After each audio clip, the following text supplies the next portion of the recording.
नमस्कार दोस्तों, कैसे हैं आप सब। मैं हूं आपका अपना दोस्त प्रफुल्ल बामबोले और आज की रात कुछ हटके है, कुछ अलग सा, क्योंकि हम करेंगे टाइम ट्रेवल।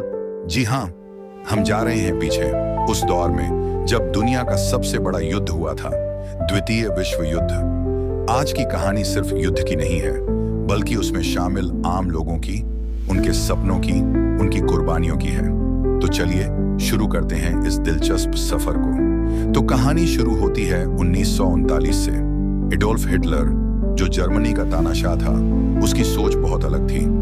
उसने सोचा कि वो पूरी दुनिया पर राज करेगा और इसी सोच ने दुनिया को धकेल दिया सबसे बड़े संघर्ष में। सबको लगता था कि युद्ध बस कुछ ही हफ्तों का खेल है, लेकिन ये चला 6 साल तक। अब जरा सोचिए, एक तरफ हिटलर था और उसकी आर्मी, और दूसरी तरफ थे अमेरिका, ब्रिटेन और हमारे अपने भारतीय सैनिक। जी हां, हमारे भारत के वीर जवान भी इस युद्ध का हिस्सा बने।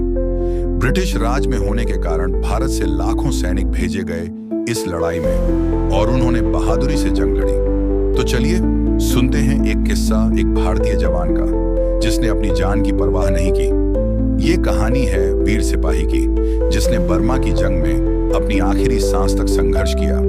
बर्मा का वो जंगल, चारों तरफ धुआं और गोलियों की बौछारें, लेकिन उस सिपाही ने हिम्मत नहीं हारी। उसने अपनी जान देकर अपने साथियों की जान बचाई। सोचिए दोस्तों, क्या जज्बा होगा उस जवान का। जैसे जैसे ये युद्ध बढ़ता गया, दुनिया का हर देश इसमें खिंचता गया, और फिर वो दिन भी आया जब हिरोशिमा और नागासाकी पर गिराए गए एटॉमिक बॉम्ब्स।